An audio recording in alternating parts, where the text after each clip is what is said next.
행복하게 하는 것입니다.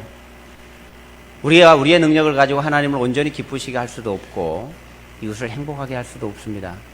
그러나 우리가 그럴 마음을 가지고 하나님께 순종하며 나갈 때 하나님께서는 우리와 함께 하셔서 이웃을 행복하게 하고 하나님께서 기뻐하시는 그런 놀라운 일로 우리를 이끌어 주실 줄 믿습니다.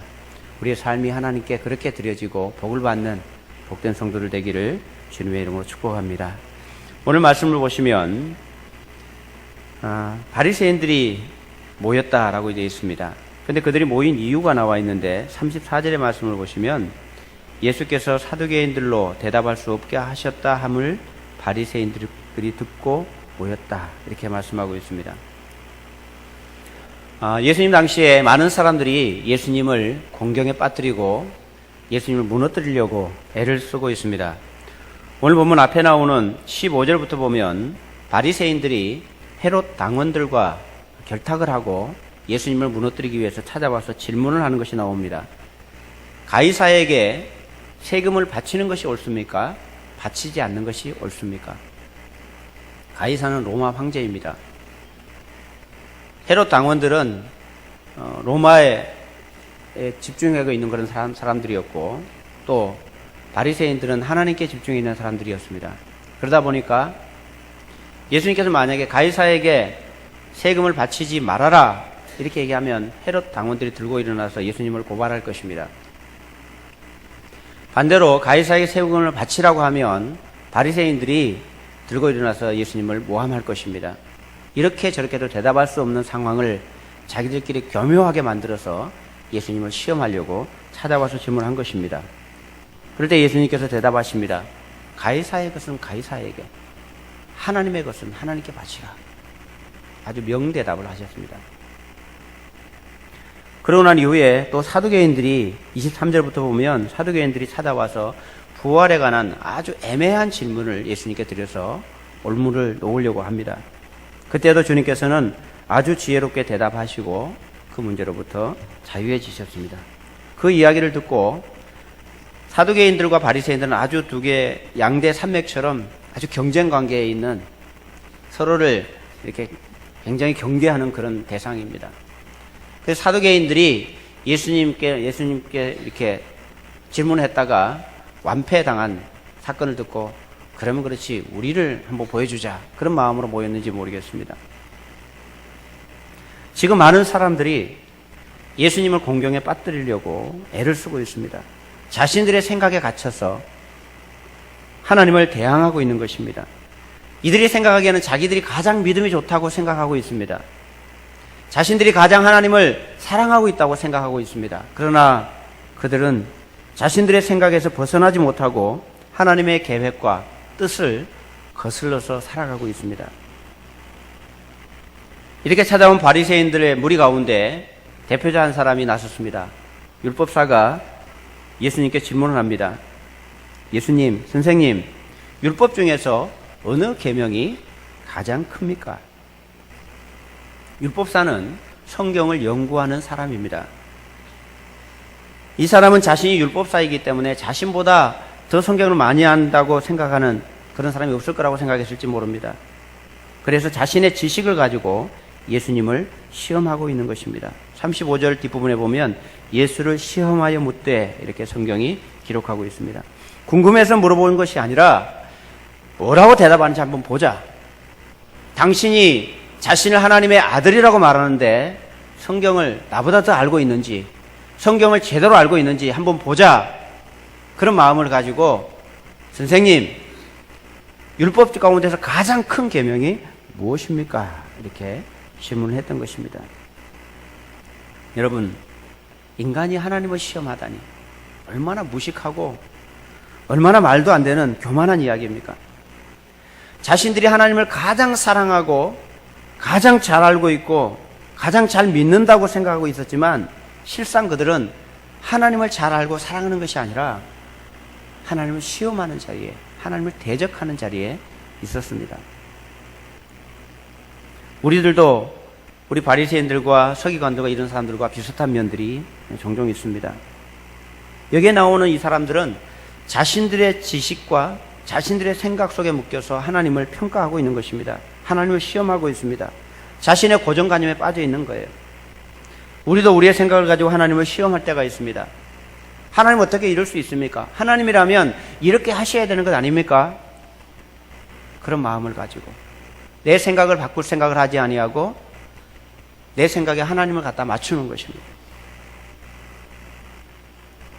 그러면서 생각은 나름대로 자신이 신앙생활을 잘하고 있다고 생각하는 것이죠. 불평과 원망으로 가득 차. 하나님의 뜻이 아닌 내 뜻대로 신앙생활을 하면서 나름대로 나는 신앙생활을 잘하고 있다고 생각하는 교만, 그런 것들이 우리 마음속에 있을 수 있습니다. 목사가 되어도 장로님이 되고 권사님이 되어도 그런 생각을 가질 수 있습니다. 우리가 오랫동안 신앙생활을 하면서도 무엇이 중요한지, 어떻게 해야 바른 신앙생활을 하는 것인지 모르고 생활할 수 있습니다. 오늘 본문에서는 율법사가 선생님, 율법 중에서 어느 계명이 가장 큽니까? 라고 질문했지만 누가복음 10장에서는 이렇게 표현해 놓았습니다. 선생님, 무엇을 해야 영생을 얻을 수 있습니까? 이렇게 질문했습니다. 누가복음에서는 이 율법사가 아무것도 모르는 채로 질문한 것 같습니다. 이 사람은 성경을 연구해서 성경을 백성들에게 가르쳐주는 사람입니다. 그런데 그 성경을 연구하는, 성경 속에서 가장 핵심적으로 말하는 어떻게 해야 구원을 얻는지, 어떻게 해야 영생을 얻는지 그것조차도 제대로 알지 못하고 있는 상황으로 질문을 하고 있는 것입니다. 그래서 질문을 이렇게 하는 거예요. 우리가 아는 것처럼 우리가 구원을 받는 것은 예수님을 믿는 믿음으로 구원을 받습니다. 그런데 이들은 어떤 생각을 가지고 있는가 하면 무엇인가를 열심히 지켜서 내가 노력해서 구원을 받는 것이라고 생각하고 있습니다. 그래서 질문을 이렇게 한 겁니다. 선생님, 내가 무엇을 해야 구원을 받을 수 있겠습니까? 내가 무엇을 해야 영생을 얻을 수 있겠습니까? 이렇게 질문한 것입니다. 하나님께서는 예수 그리스도를 믿는 믿음 안에서 구원을 받도록 만들어 두셨는데 사람은 행위를 가지고 구원에 이르려고 하고 있다는 것입니다. 오늘 성경에 나오는 이들이 그렇습니다. 오늘날 교회를 다니는 많은 성도들이 이런 생각을 가지고 있습니다. 무엇을 해서, 행위를 해서 구원을 얻으려고 하는 노력들입니다. 그러나 성경은 분명히 말씀합니다. 구원은 믿음으로 받는 것이지 행위로 받는 것이 아니라고. 행위에서 난 것이 아니니 이는 아무도 자랑할 수 없다라고 선언하고 있습니다. 자신의 생각 속에 갇혀서 자신의 방식을 정해놓고 하나님 방식이 아닌 자기 방법을 정해놓고 그 방법대로 따라 살아가면서 하나님을 사랑한다고 생각하고 하나님을 잘 믿는다고 생각하는 사람들이 오늘날 교회에도 많이 있다고 보여집니다.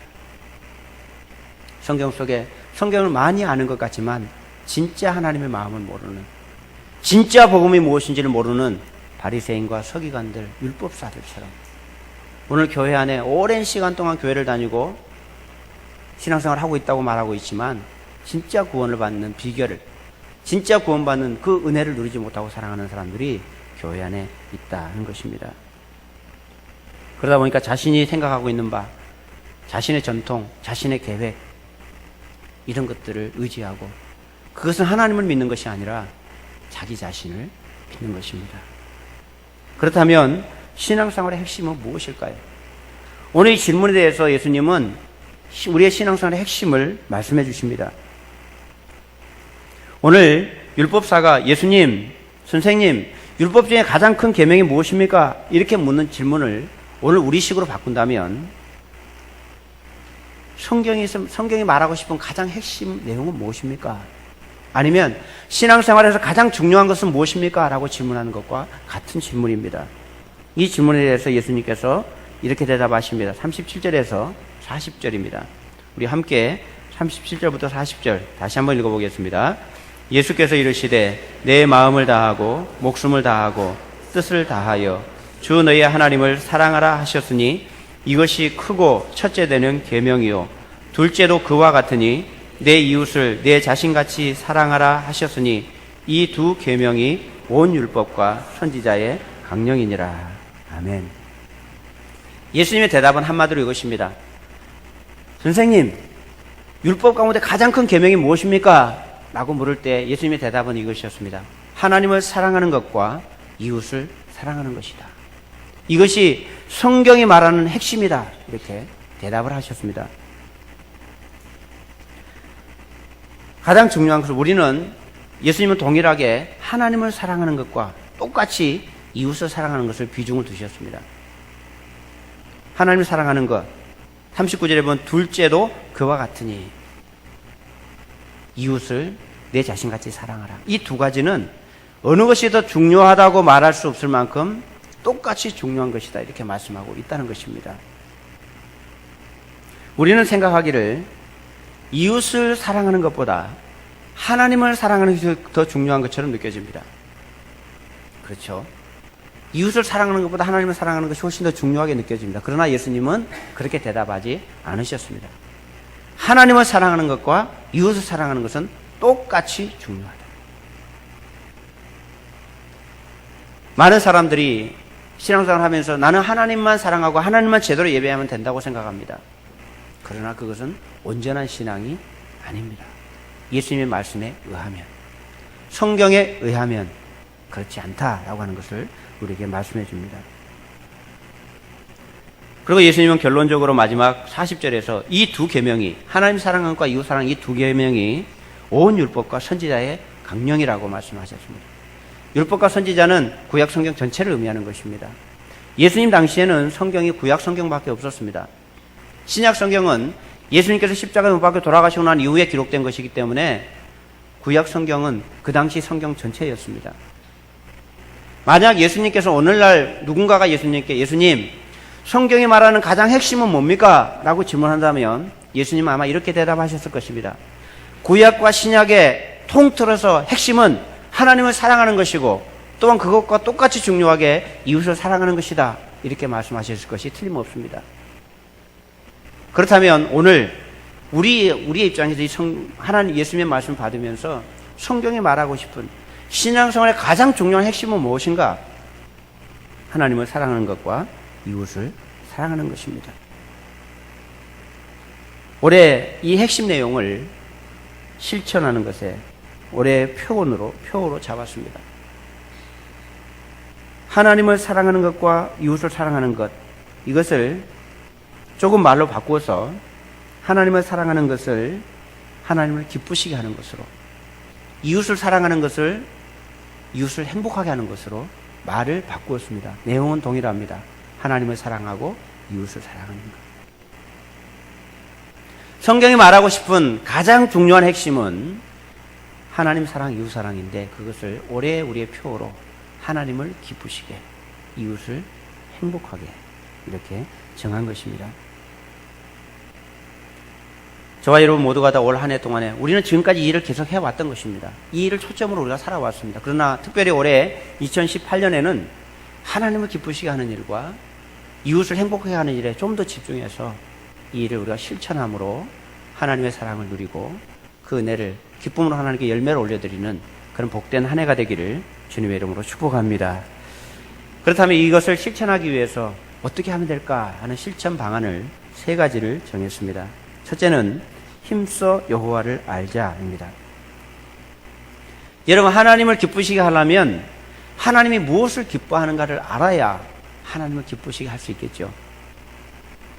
옛날에 어떤 아들이 어머니 제삿날 제사상을 차려놨는데 그 제사상에다가 그 닭 날개하고 닭 목 부분을 수북하게 접시에 담아서 제사상에 올려놓았습니다. 물어봤습니다. 왜 그걸 제사상에 올려놨냐고. 그랬더니 아들이 우리 어머니는 생전에 닭 날개랑 닭 모가지를 좋아했다고. 옆에 있는 사람이 아이고 이놈아 아직도 너희 엄마 마음을 그렇게 몰랐냐. 여러분 아시죠? 요즘에는 먹을 게 많으니까 그런 경우가 별로 없지만 옛날에는 먹을 게 없을 때 우리 부모님들은 다 좋은 건 자식 주고 자기들은 남은 거 모자라는 것을 먹었습니다. 그러면서 자식들이 뭐라고 하면 나는 이게 맛있어 그러고 드셨다. 저도 어릴 때 어머니 생각이 납니다. 옛날에 먹을 게 별로 없으면 고구마를 삶아서 먹으면 어머니는 항상 썩은 고구마만 드셨어요. 한쪽에 썩어 있는 거. 어머니 좋은 거 드세요 그러면 나는 이게 더 맛있어 그러고 드셨어요.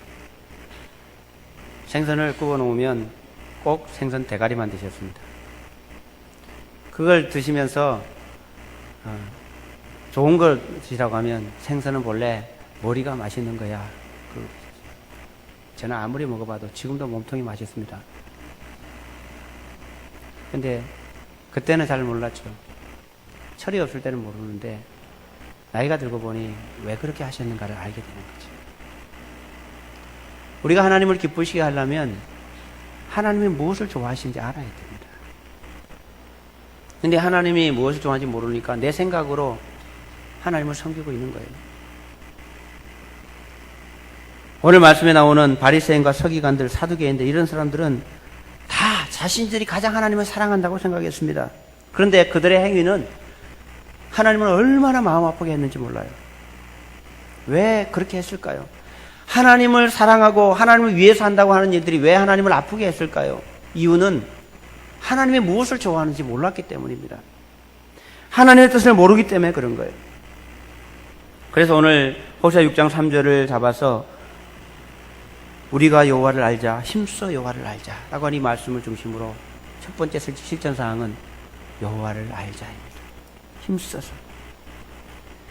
이 말은 이스라엘 백성들이 한 말입니다. 자신들이 하나님 앞에 제대로 살아가지 못하고 징계를 당하고 어려움 당할 때 하나님 왜 우리가 이렇게 어려운 것입니까? 왜 우리는 인생이 이렇게 힘듭니까? 하나님 떠나 살아가는 그때 하나님께서 메시지를 주셨습니다. 너희가 하나님을 모르기 때문에 이런 일이 생겼다라고 말씀합니다. 그때 이스라엘 백성들이 자신들이 외치는 거예요. 우리가 여호와를 알자. 힘써 여호와를 알자. 이러면서 하나님을 알아가기를 다짐하는 그런 장면들입니다. 그 당시 이스라엘 백성들은 온갖 죄를 다 지으면서도 제사만 드리면 된다고 생각했습니다. 하나님께 제사를 드리고 나머지는 내 마음대로 살았어요. 온갖 악을 행하고 우상을 숭배하고 부정을 저지르고 그러면서 살았습니다. 그러면서도 생각하기에는 예배만 잘 드리면 하나님을 사랑하는 것이라고 생각을 했던 것입니다. 우리로 말하면 주일날 나와서 예배만 딱 드리고 한 주간 살아갈 때는 내 마음대로 사는 겁니다. 거짓말하고 미워하고 악을 행하고 속이고 하나님과 전혀 관계없는 삶을 살아가면서 주일날 와서 예배만 드리면 나는 하나님을 잘 믿고 있다고 생각하는 그런 생각이었을 것입니다. 하나님께서 무엇을 좋아하시는지 생각도 못하고, 그래서 하나님께서 그들에게 말씀하십니다. 나는 인애를 원하고 제사를 원하지 아니하며 번제보다 하나님을 아는 것을 원한다. 하나님은 사랑을 원하지 제사를, 예배를 원하지 않는다고 말씀하십니다. 예배가 중요하지 않다, 예배에 제사를 안 드려도 된다, 그런 얘기가 아니에요. 사랑하지 않는 예배는 의미가 없는 예배라는 것입니다. 하나님께서 무엇을 좋아하시는지, 무엇을 하기를 원하시는지, 우리를 향한 하나님의 계획과 뜻이 무엇인지 그것을 아는 것이 중요합니다. 그것을 알지 못하면 열심히 하면 할수록 하나님을 마음 아프게 할 가능성이 많습니다. 대표적인 사람이 사도 바울입니다. 사도 바울은 어릴 때부터 하나님 말씀을 배우고 율법을 지키면서 살아왔습니다. 그리고 하나님을 위해서 살았습니다. 자신이 생각하기에 예수라는 사람이 나타났는데 예수는 이단입니다. 저 사람을 추종하는 사람은 하나님을 사랑하지 않는 것이라고 생각을 했습니다. 그래서 바울은 자신의 모든 것들을 투자해서 예수 믿는 사람을 죽이려고 합니다. 예수님을 믿는 사람은 하나님을 모독하는 것이기 때문에 그들은 죽어 마땅하다고 생각하고 방방곳곳 구석구석 예수 믿는 사람을 찾아서 죽이는 일에 자신의 인생을 드리고 살고 있었습니다. 그러면서 자기는 그렇게 생각했을 것입니다. 자기가 하나님을 가장 사랑한다. 그러나 예수님을 만나고 난 이후에 그는 깨닫게 됩니다. 하나님을 기쁘시게 하려고 하는 이 일이 하나님을 대적하는 일이고 하나님을 가장 마음 아프게 하는 일이었다는 것을 알게 됩니다. 사랑하는 여러분, 저와 여러분의 인생이 하나님을 기쁘시게 하는 인생 되기를 주님의 이름으로 축복합니다. 올해는 그 일을 위해서 하나님을 더욱 알아가기를 원합니다. 하나님께서 무엇을 기뻐하고 무엇을 원하시는지 알아야 합니다. 어떻게 우리가 하나님을 알아갈 수 있습니까? 올해 일주일이 지났는데 몇몇 분들을 만나보니까 이미 올해는 내가 성경을 일독해야 되겠다 이렇게 정하신 분도 계시고, 또 어떤 분들은 이독하겠다고 말씀하신 분도 계시더라고요. 또 올해는 내가 예배를 빠짐없이 참석해야 되겠다라고 결심한 분도 계셨고, 전도를 하겠다고 말씀하신 분들도 계시더라고요. 다 하나님을 알아가는 과정들입니다. 여러분, 하나님을 알기 위해서는 성경을 알아야 합니다. 성경을 알지 못하면 하나님을 알 수가 없어요. 교회만 왔다 갔다 해가지고 하나님을 알 수 있는 방법이 없어요. 10년을 다녀도 모르고 20년을 다녀도 몰라요. 하나님 말씀이 들어가지 않으면 하나님이 무엇을 기뻐하는지 모릅니다. 하나님은 두 방향으로 알 수 있습니다. 첫째는 지식으로 아는 것입니다. 하나님을 첫 번째는 지식으로 알아야 됩니다. 지식으로 하나님을 아는 방법은 성경을 읽는 것입니다. 성경을 부지런히 읽으십시오. 올해는 꼭 성경 일독을 해볼 수 있도록 계획을 세우십시오. 성경을 읽지 않고 하나님을 알 수 있는 방법은 없습니다. 또 하나 하나님을 아는 방향은 경험으로 아는 것입니다. 여러분, 지식으로만 하나님을 알면 그 알미, 제대로 된 알미 될 수 없어요. 아는 것과 믿는 것이 하나가 되어야 되는데, 어떻게 하나님을 알 수 있냐면 경험으로 압니다. 경험으로 아는 것은 순종하지 않으면 절대 할 수가 없어요. 하나님께서 나를 사랑하신다라고 하는 것이 지식으로는 알아요. 근데 내 마음은 하나님께서 나를 사랑하시는 것이 안 느껴져요. 그것은 아직 내 말씀이 아니에요. 그런데 하나님 말씀에 순종해 보면서 하나님께서 나를 보호하시고 이끄시고 인도하신 대로 경험하면서, 아, 정말 하나님께서 나를 사랑하시는구나. 말씀이 내게 반응으로, 말씀이 내게 이루어지는 모습을 보면서 그것이 삶으로 결정되는 것입니다. 그래서 여러분, 부지런히 성경을 읽으십시오. 아침, 저녁이든. 부지런히 읽으시고 그 말씀 가운데 내 마음에 부딪혀오는 말씀이 있고 나에게 순종을 요구하는 말씀이 있으면 순종하십시오. 그럴 때 하나님을 경험으로 알게 될 것입니다. 그리고 여러분, 할 수 있으면 올해는 꼭 상 공부를 한 사람도 빠짐없이 하십시오. 여러분, 왜 상 공부를 하는지 아십니까? 지식을 삶으로 가져오는 공부이기 때문에 삶 공부라고 합니다. 우리가 지식으로 알았던 것을 실천하면서 하나님께서 그 말씀을 통해서 어떻게 역사하신지를 경험하고 배우는 것이 삶 공부입니다. 제가 생각해 보건대 10년 동안 예배를 한 번도 안 빠지고 온 사람보다 2년 내지 3년 동안 삶 공부를 한 사람이 훨씬 더 하나님을 많이 알게 될 것입니다. 틀림없습니다. 여러분, 삶 공부가 그래서 중요한 것입니다. 우리가 하나님을 알지 못하면 하나님을 결코 기쁘시게 할 수 없습니다. 올해는 목표를 정해서 어떻게 내가 하나님을 알 수 있을까? 그에 초점 맞춰서 하나님을 기쁘시게 하는 우리 모두가 되기를 주님의 이름으로 축복합니다. 두 번째는 힘써 하나됨을 지키라입니다. 우리 주보에도 그렇고 앞에 붙어있는 표에도 에베소서 6장 3절 붙어있는, 여러분 에베소 6장 3절이 뭔지 아세요? 제가 우리 교육자들한테 전달을 잘못하는 바람에 6장 3절이 됐습니다. 4장 3절입니다. 오늘 지우십시오. 저거는 1년 내도록 붙어 있을 겁니다. 6장 3절로. 그러나 여러분의 마음속에는 4장 3절로 바꾸세요. 에베소 4장 3절에 보면 이렇게 기록되어 있습니다. 평안에 매는 줄로 성령이 하나 되게 하신 것을 힘써 지키라. 하나님께서는 우리에게 성령으로 인해서 우리를 하나 되게 하셨다라고 말씀합니다. 우리는 하나 되기 위해서 애쓰는 것이 아니라 이미 하나 된 존재들입니다. 제가 에베소서 강의할 때 말씀드렸습니다마는 우리는 이미 하나입니다. 하나 되게 하셨습니다. 우리를 예수 그리스도 안에서 우리를 생명으로 부르셔서 교회 안에 하나로 묶어두셨습니다. 그래서 우리는 이미 하나가 되려고 노력하는 것이 아니라 우리는 이미 하나가 된 가족입니다. 그리고 성경은 우리에게 말하기를 하나됨을 지키라고 말씀합니다. 오늘날 이 하나됨을 지키지 못해서 교회들이 몸살을 앓고 있습니다. 사탄은 끊임없이 교회를 무너뜨리려고 합니다. 이 교회의 하나됨을 무너뜨리는 것이 무엇입니까? 자기 고집, 자기 주장, 교만, 비난, 불평, 불만 이런 것들이 교회를 무너뜨립니다. 아무리 자기가 옳아도 비난이 되고 불평과 원망이 되면 이것은 교회를 반드시 무너뜨립니다. 하나 된 것을 해치게 됩니다. 자신이 최고가 되려고 하고 자신이 드러나고 인정받기를 원하는 그런 마음이 있으면 하나됨이 깨뜨려집니다. 이 하나됨을 지키기 위해서 에베소서 4장 2절에서는 이렇게 말씀하고 있습니다.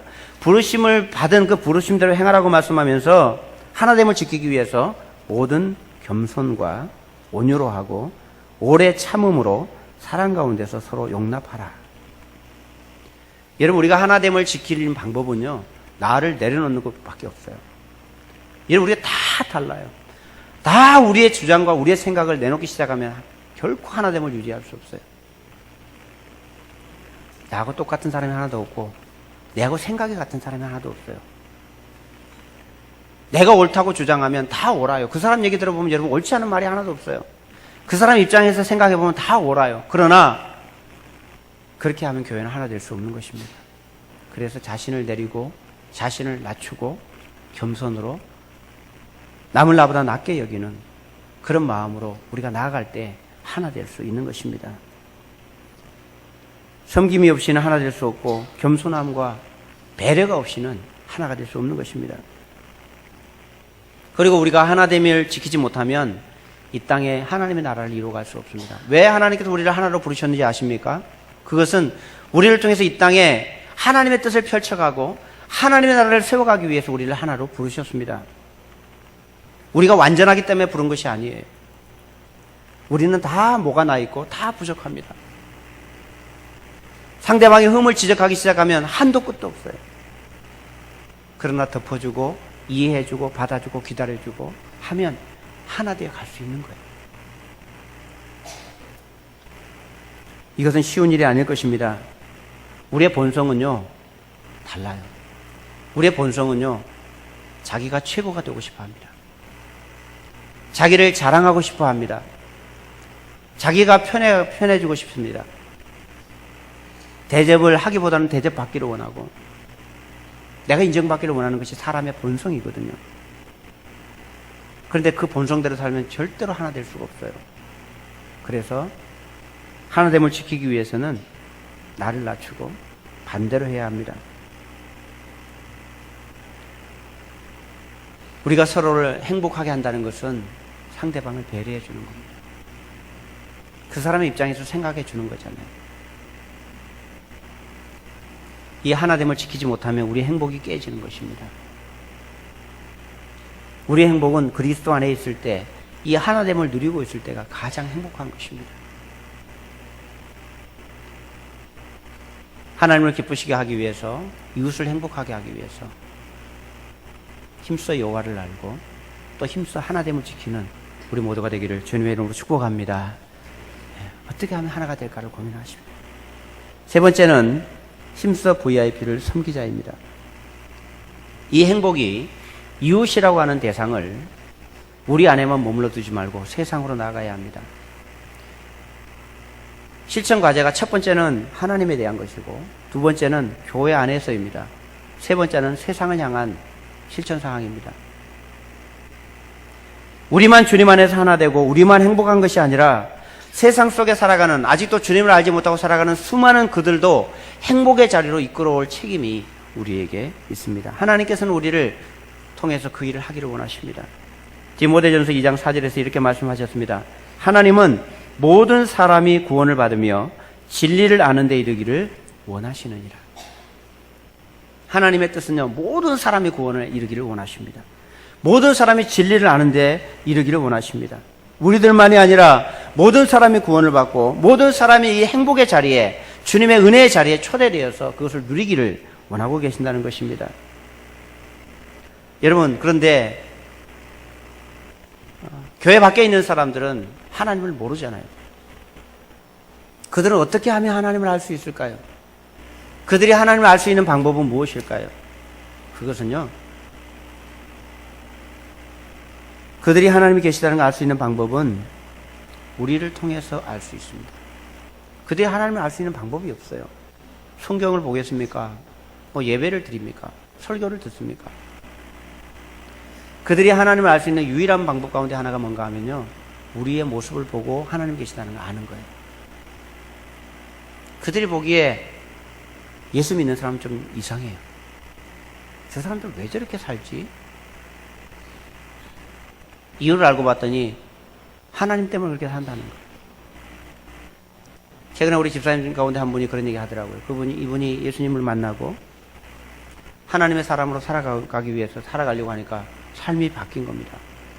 삶이 변해가니까 옆에 있는 동료가 예수 믿으면 그렇게 바뀌는 거냐고. 나도 예수를 믿어야 되겠다고. 우리의 모습을 보면서 그들이 하나님이 계신 걸 알게 되는 것입니다. 우리가 말로 아무리 예수 믿으라고 얘기한다고 해서 그들이 예수를 믿는 것이 아닙니다. 우리의 모습을 보고 예수를 믿는 것입니다. 그렇다면 우리가 그들을 섬겨주는 방법밖에 없습니다. 저 사람들이 왜 나를 이렇게 잘해주지? 저 사람들은 왜 나를 이렇게 사랑해주지? 이유를 알 수 없는, 우리는 알죠, 이유를. 하나님께서 나를 사랑하셨기 때문에 그 사랑을 그들에게 베푸는 것입니다. 내가 받은 사랑을 그들도 동일하게 받기를 원하는 마음으로 나눠주는 것입니다. 그래서 우리가 VIP를 섬겨야 합니다.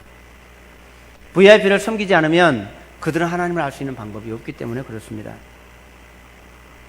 우리도 주님을 만나기 전에는 돈이 행복이라고 생각했습니다. 성공이 행복이라고 생각했을 것입니다. 편안한 것이 행복이라고 생각하며 살았습니다. 그러나 예수님을 만나고 보니 그것이 행복이 아니라는 것을 알게 된 것이죠. 주님 안에서의 행복은 세상에 줄 수 있는 행복이 아닙니다. 주님 안에서 누리는 평안은 세상에서 누릴 수 있는 평안이 아닙니다. 그러나 우리는 예수 그리스도 안에 들어와서 영생을 얻고 하나님의 자녀로 살아가면서 그 평안과 기쁨을 누리고 사는데 아직도 주님을 알지 못한 사람들은 그 평안이 무엇인지 모릅니다. 교회 안에 들어와 있으면서 예수님을 진짜로 만나지 못한 사람은 그 평안과 기쁨을 알지 못합니다. 그래서 섬기는 것이 불편하고 어렵습니다. 기쁜 마음으로 섬기는 사람들이 이해가 되지 않습니다.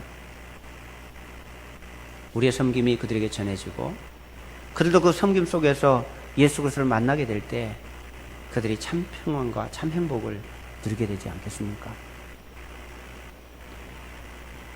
올해의 표어는 하나님을 기쁘시게 이웃을 행복하게입니다.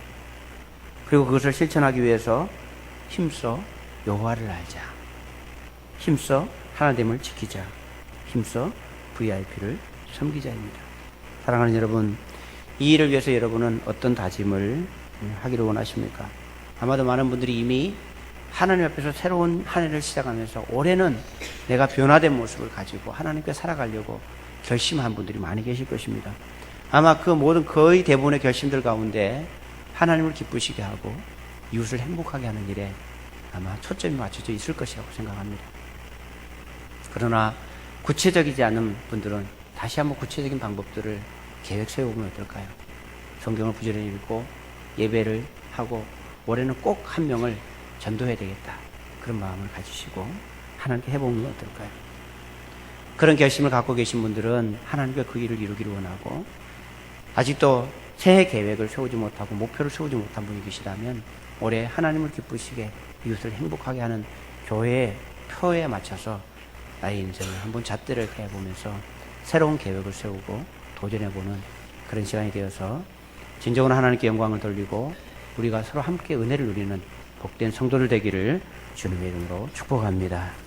우리 함께 말씀을 생각하시면서 잠깐 기도하기 원합니다.